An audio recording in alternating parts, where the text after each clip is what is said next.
Well, the 2015 NFL Draft is officially in the books, and now we can begin on that journey towards off-season workouts and mini camps, and then training camp, and then preseason, and the 2015 regular season. Yippee skippy.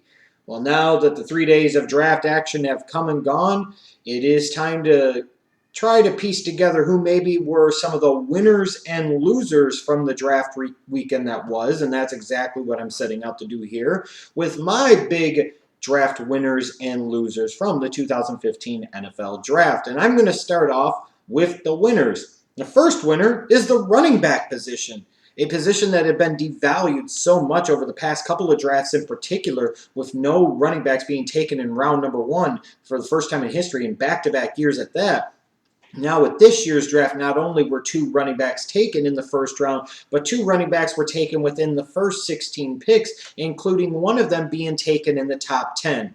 For an old school football fan like myself who hates to see the running back position be devalued, that was a very good thing to see, and it's a good thing for young running backs to see too, is the fact that they could stick at that position and they could still matter in the National Football League level. Now, in terms of the teams, I'll go in no particular order here, but here are 4 of the biggest winners in my mind for different reasons in terms of what they did with the entirety of the NFL Draft. It's not necessarily being based off of one pick or one day's worth of picks, but the entire picture, the entire outlook. And I'm going to start off with my Chicago Bears. It might be a bit of a homer pick, but I was really impressed with the way General Manager Ryan Pace ran his first draft. You're sitting there at number 7, and while the need for defense is great, he also understands the need for offense on a crappy 5-11 team is also great, and that the value was great with Kevin White at pick number 7. And he stuck true to his board, and he took the explosive big playmaker out of West Virginia. I love this pick. This is one of my favorite picks the Bears have had in the first round in quite some time, going all the way back maybe to 2004 with Tommy Harris, or 2000 with Brian Urlacher. Yeah, that's how much I love this first round pick. But then you look at day 2, getting a run-stuffing nose tackle for their new 3-4 scheme in Eddie Goldman in round 2, a guy that many felt could go in the late portion of round number 1, good value there. And then in the third round, getting an interior lineman that they needed like Hronis Grasu from Oregon. The Bears had a big weakness in the interior of their offensive line at that center position for the past several seasons. And now you bring in a guy like Grasu, who could potentially be an 8 to 10-year starter manning the middle of that Bears offensive line. I love what they did in day 2, and even in day 3, addressing the running back position with Jeremy Langford in round 4, and then round 5, getting a guy in Adrian Amos that in a lot of intents and purposes I thought would end up being a late day 2 pick. That was pretty good value in round number 5. In my mind, the Bears got 5 potential future starters in one draft. 5 of them. And I even talked about their 6th round pick offensive tackle. Who knows? But when you can get those type of contributors, in one draft class, and just being able to stay put on top of that, you got to give kudos. And what I really give kudos to the Bears draft for is the understanding is that it wasn't just going to be a defense-only draft, or that's where they had to focus their attention. You look at 3 of their first 4 picks, they were on the offensive side of the ball, and that's exactly the way the draft should have unfolded for them, and that's exactly the way it did. And I look at the Tennessee Titans. They did the sensible thing. Sometimes that's the hardest thing to do, is to do the sensible thing. You have different offers coming in, but at the end of the day, it's not every day you get the chance to potentially get a franchise quarterback to be able to build your team around.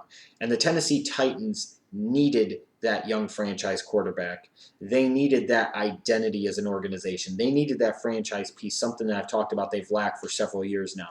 Well, they got it with their 2nd overall selection of Marcus Mariota. But I like also what they did throughout the rest of the draft, trying to build around Marcus Mariota. It's one thing to take the young quarterback. It's another thing to do the right things to put him in a situation to succeed.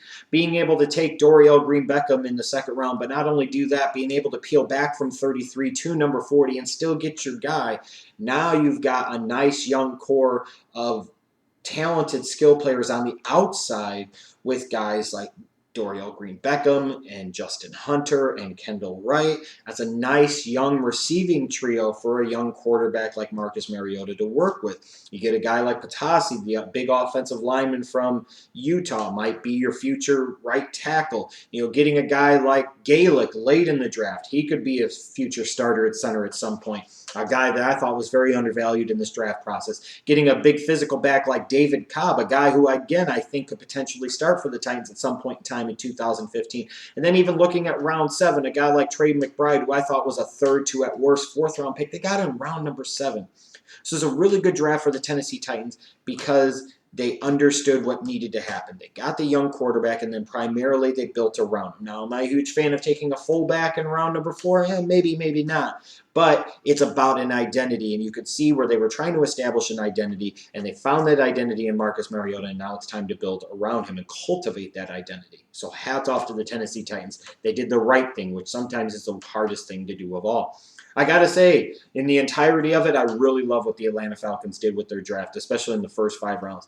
I understand the pick of Vic Beasley at number 8. Then you look at round number 2, getting a guy like Jalen Collins out of LSU. You're talking about potentially with Desmond Trufant, one of the best young tandems of corners in the National Football League if Jalen Collins can keep his nose clean. This is a very physically talented player, the type of athletic upside gamble that you take in the early portions of a round number 2.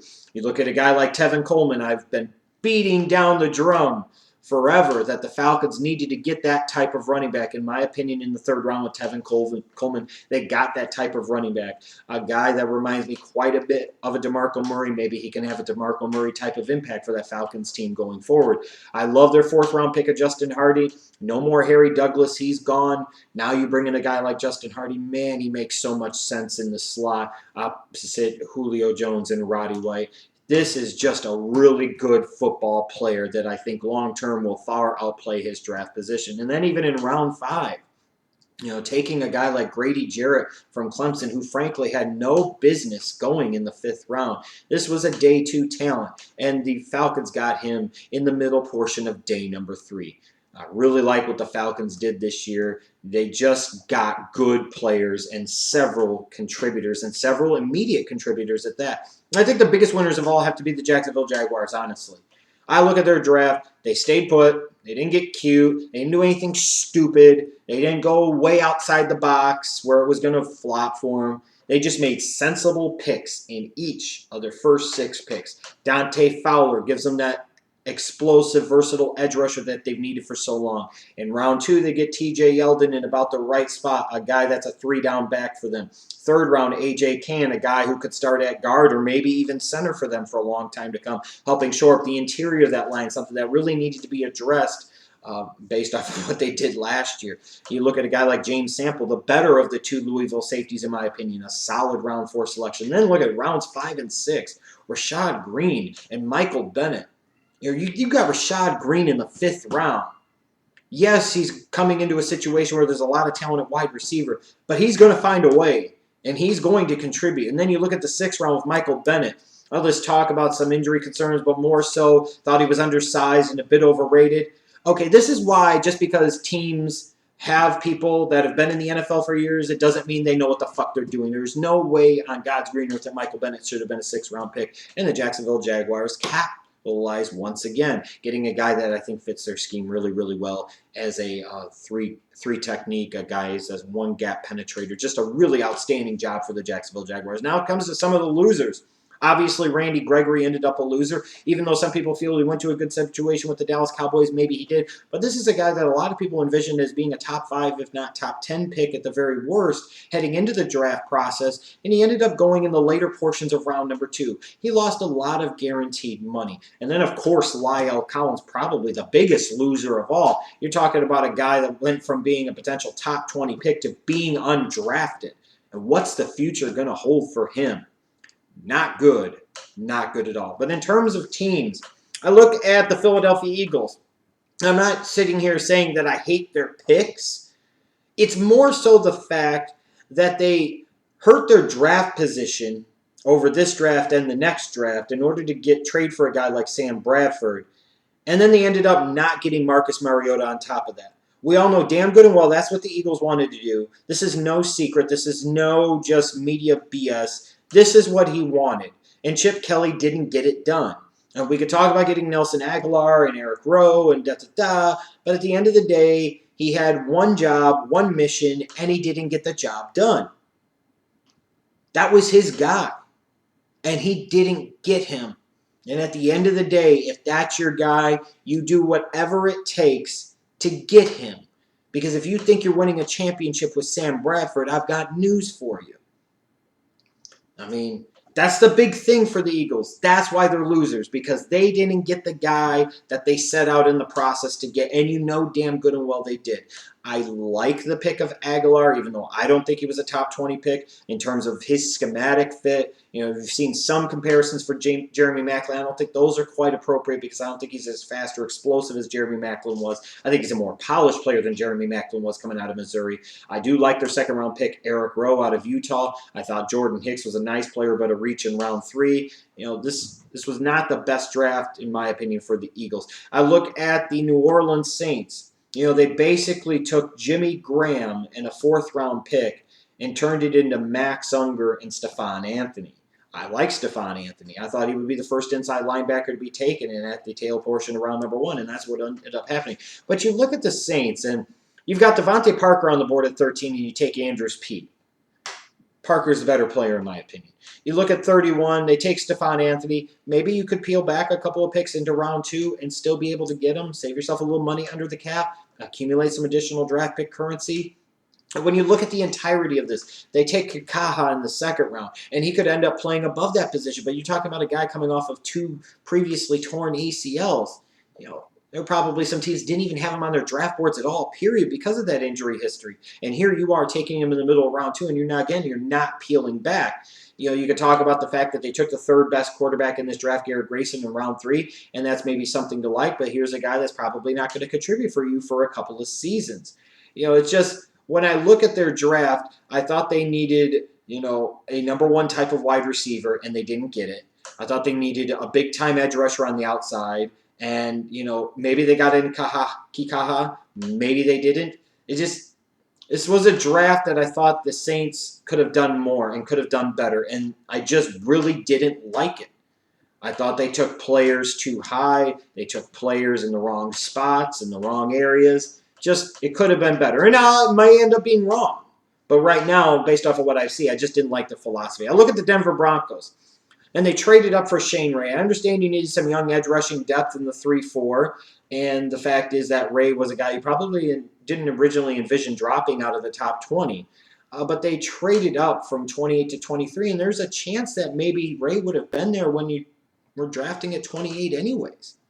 Not guaranteeing it, but it's a possibility. There's no guarantee the Cardinals, the Panthers, the Ravens, or the Cowboys ahead of you are going to take Shane Ray. Why sit there and have to give up, you know, a couple of picks and a player on top of that to move up 5 spots to get a guy who you're not even sure about a systematic fit in the 3-4? And then of all things, Shane Ray with his marijuana arrest, you're sending him to Colorado. Good luck with that. But on top of that, the day 2 reaches. You know, for guys like Sembrelo, I think he could have been there available at the end of round number 3. A guy like Hewerman, I thought he could have been available at the end of round 4. You're taking, you know, an offensive tackle that in some ways might remind you of Michael Schofield, their 5th-round pick from last year, and then you're spending a 3rd-round pick on a blocking tight end. Not really impressed by them. But I think maybe the biggest losers of all were the San Francisco 49ers. You know, a lot of people are going to talk about the need to rebuild their defense, and I understand that. But here's my thing, is a big reason they lost several games last year is because they couldn't put points on the board. They couldn't move the ball consistently. They lacked explosive plays on the offensive side of the ball. So they head into this draft, and in my opinion, reach for their first 2 picks and don't address offense until the 3rd day of the NFL draft. And when you look at their picks, you know, Eric Armstead, they traded back a couple of picks to still be able to get him at 17. That's fine. But was he really the best 3-4 defensive lineman on the board at that point in time? I probably would have went with Malcolm Brown, but that's just me. You know, in Eric Armstead, you see the talent, you see the athletic ability, but do you see the production?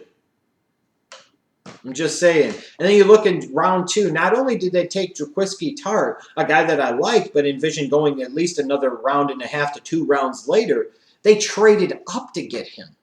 It just didn't really make a whole lot of sense. I didn't really understand the structuring of Trent Baalke's board here, and maybe that's not a surprise to some people. You could say that you like the value of Eli Harold in round number 3, perhaps. Maybe they will flip him to the inside position because God knows they needed help on the inside, and they just really didn't get it. They had some other picks that maybe I did like with a guy like a Mike Davis, what have you. But this was a 49ers team that needed to get better on the offensive side of the ball. This is a 49ers team that if they were going to address the secondary, they probably needed to address corner more so than safety, and I don't think Tart is a corner. So now you have sat there and spent another high pick on a guy that's a safety. When you've already got Eric Reed, you've got last year's first-round pick, Jimmy Ward, where's the scheme fit here? Where is this guy going to play? It just a lot of things about this draft I didn't like for the 49ers, and as a result, it wouldn't surprise me to see them have a bad season in 2015, which I think, frankly, a lot of you are expecting. In terms of surprises, first and foremost was the lack of first-round trades, and maybe that was a bit of an indictment on this draft class that teams didn't view it to be all that particularly good because not that many teams were really willing to move up because maybe they just viewed the guys between 10 and 30 to be so similar that it really didn't fucking matter, and they'll just roll the dice and see what happens. I mean, we only had 2 trades in round number 1. I would have thought on the low end we would have had 4, maybe 5, and on the high end maybe 8 or 9. We got 2 of them. 2. I mean, and they weren't even like big dramatic moves. It's the Chargers moving up 2 spots to get Melvin Gordon. It's the Broncos moving up 5 spots to get Shane Ray. I was just really surprised at the fact that there were so few trades. Other surprises. I knew this wasn't a particularly good quarterback class, but it did surprise me that only 7 of them were drafted and that the 4th one drafted was Sean Mannion, of all things. And then on top of that, that Hundley lasted till round 5. I thought maybe he should have had been pick somebody gambled on in round number 4. I was surprised that Chris Bonner wasn't drafted. I was just surprised because it's kind of disappointing to me that in the NFL, the most important position by far, this is not even up for debate or discussion, is the quarterback position. But so many teams now don't care apparently about the development of that position in-house for reasons that absolutely astound me. Why? Because you want to free up an extra position for some other mediocre special teams player or swing offensive lineman on your active roster? That makes no sense. Teams that only roll with 2 quarterbacks on their 53-man roster are asking for trouble. And all of these teams, and in particular that needed quarterbacks, either a future potential starter or at least some young depth, for them not to gamble on a quarterback at some point in time within the 7 rounds, to me was absolutely astounding. Because you have these teams taking all these prospects from all these small schools. Many of them will never fucking pan out. A few of them will. But they're overthinking it, and it was surprising to me. I'll put it that way again. It was surprising to me. But that's what I think. Those were some of the biggest winners. I think the biggest winner of all out of the teams, you got to go Jaguars 1, Falcons 2, Titans 3, probably Bears 4. You could drop the Bears out and put a couple other teams in there, maybe the Minnesota Vikings and so on and so forth. But in terms of the biggest losers, the Eagles because of what they didn't accomplish. The Saints because of moving on from Jimmy Graham, and then you see what they did accomplish. The Denver Broncos because you're in kind of a win-now mode with Peyton Manning. I don't think you got a lot of immediate help, and nor do I think you got a lot of long-term impact either. And then obviously the San Francisco 49ers, who I just don't know, frankly, what the fuck they're doing, which I'm sure that's what 49ers fans are starting to wonder too.